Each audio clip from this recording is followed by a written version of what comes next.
Hai guys, nah kali ini aku mau update lagi market ya. Tapi sebelum aku update, aku mau ngucapin Happy New Year buat kita semua ya. Semoga di tahun 2026 kita bisa menjadi pribadi atau manusia yang lebih baik lah ya, lebih bermanfaat buat banyak orang ya teman-teman. Dan segala satunya akan ditambahkan lebih besar di tahun 2026. Oke, teman-teman langsung aja kita update market dan kita ke chart.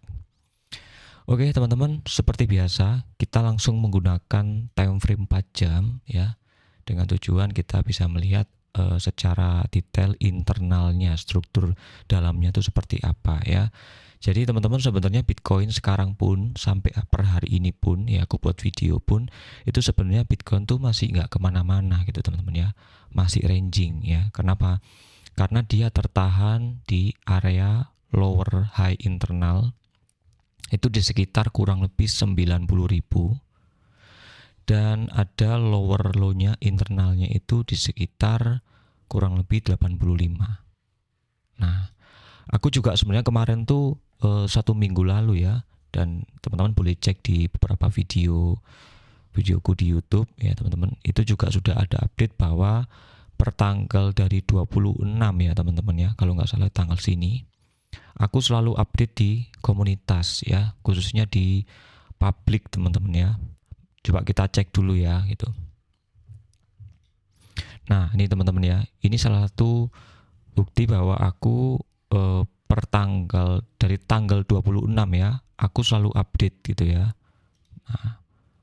Nah kalau nggak salah sih di awal ini ya, tanggal 26 aku mengatakan ke teman-teman publik bahwa BTC itu masih belum break gitu ya, atau belum tembus area 90.000 ya. Better jangan long dulu. Karena apa? Secara bias atau struktur itu sebenarnya masih bearish. Nah teman-teman, lalu di tanggal berikutnya ya, tanggal 29 ya teman-teman, aku juga masih ingetin gitu. Kenapa? Karena kondisinya Bitcoin teman-teman itu strukturnya itu belum menembus lower high internalnya gitu. Jadi aku juga masih mengatakan yang sama gitu ya. Jadi buat teman-teman yang ngikutin gitu ya, dengerin gitu teman-teman ya, harusnya safe lah gitu ya, aman gitu ya teman-teman ya. Lalu di tanggal berikutnya ya, 20 berapa nih ya, 29 aku juga mengatakan teman-teman ya, nih ya. Jadi yang dengerin gitu ya, atau teman-teman apa namanya, sabar gitu dalam dalam menunggu struktur ya, harusnya aman gitu teman-teman ya. Jadi langsung kita balik lagi ke chart teman-teman ya. Nah teman-teman ya, jadi kondisinya Bitcoin sekarang itu masih tertahan di area under 90.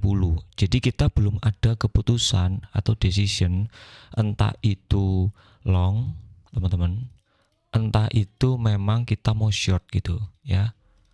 Belum ada keputusan teman-teman. Kenapa? Karena struktur ini teman-teman itu masih cenderung bearish atau sideways gitu ya teman-teman.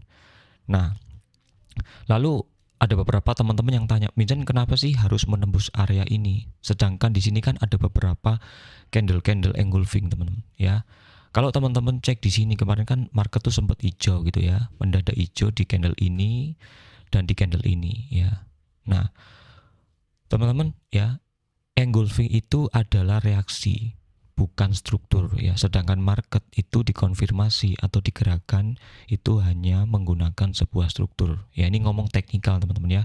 Kita nggak bicara makro, kita nggak bicara fundamental ya. Jadi buat orang-orang yang atau teman-teman yang gampang FOMO bahwa ini kan engulfing Minjen ya, aku bisa long nih di area sini gitu ya gitu. Padahal teman-teman secara struktur itu Bitcoin itu masih nggak kemana-mana ya, tertahan dari area level-level ini gitu. Walaupun di sini pun juga sama. Kalau teman-teman yang FOMO, wah ini engulfing nih ya, aku mau long nih itu, SL-nya taruh di bawah sini aja. Teman-teman akan terkena. Kenapa? Karena ini bukan struktur teman-teman. Ya kita akan bisa long, kita mengambil long itu dengan satu konfirmasi, minimal Bitcoin itu break dulu dari area 90 dulu ya, minimal ya, retest dia bertahan sini, nah kita bisa ambil decision.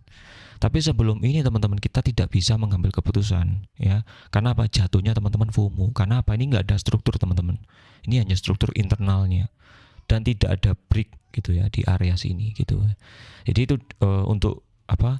Prosesnya teman-teman. Nah, lalu kedua adalah pertanyaannya adalah sekarang ini kan sudah masuk ke tahun yang baru gitu ya, di kuartal 1 teman-teman. Pertanyaannya bagaimana dengan Bitcoin di bulan Januari gitu ya, di 1 minggu ke depan lah gitu, atau di bulan Januari ini potensinya Bitcoin tuh kemana gitu. Nah, kita akan menggunakan beberapa hal teman-teman ya, makro, dan menggunakan beberapa pola gitu ya, pola harga atau indikator ya. Yang pertama teman-teman kita lihat bahwa di sini tuh kita menggunakan satu indikator ya, gitu ya. Mungkin teman-teman sudah banyak tahu semua lah gitu ya, bahwa di sini tuh ada fase-fase namanya fase new moon dan fase full moon gitu teman-teman. Nah, biasanya teman-teman ya, full moon itu teman-teman akan cenderung lebih ke bullish ya itu, atau sebenarnya bukan bullish teman-teman ya, lebih ke tren. Nah, kalau kita ngomongin tren itu kan bisa aja trennya naik atau memang trennya turun gitu ya. Nah, kebetulan teman-teman di area sini teman-teman ya, berarti ini kan kurang lebih kalau kita hitung kan masuk ke fase berikutnya ini adalah sekitar 14 hari atau 13 hari teman-teman ya, dari sekarang. Nah nih, dari ini ya. Nah, jadi kemungkinan teman-teman fase yang baru itu teman-teman akan dimulai tanggal 3 atau tanggal 2. Jadi mulai besok ya. Ada probabilitas menurut Moonphase teman-teman, ini Bitcoin akan bergerak menciptakan tren. Nah, trennya nggak tahu teman-teman seperti apa. Entah memang dia trennya bakal tembus untuk 90 atau justru dia bakal breakdown ke bawah. Itu namanya tren teman-teman, menciptakan tren baru ya. Lalu kalau tadi aku bilang bahwa sebenarnya di fase ini dalam sampai 14 hari atau 13 hari ke depan teman-teman, itu ada potensi Bitcoin itu akan naik gitu atau bullish ya, short term. Kenapa? Karena pertama teman-teman, aku juga mengambil sebuah data historical di mana setiap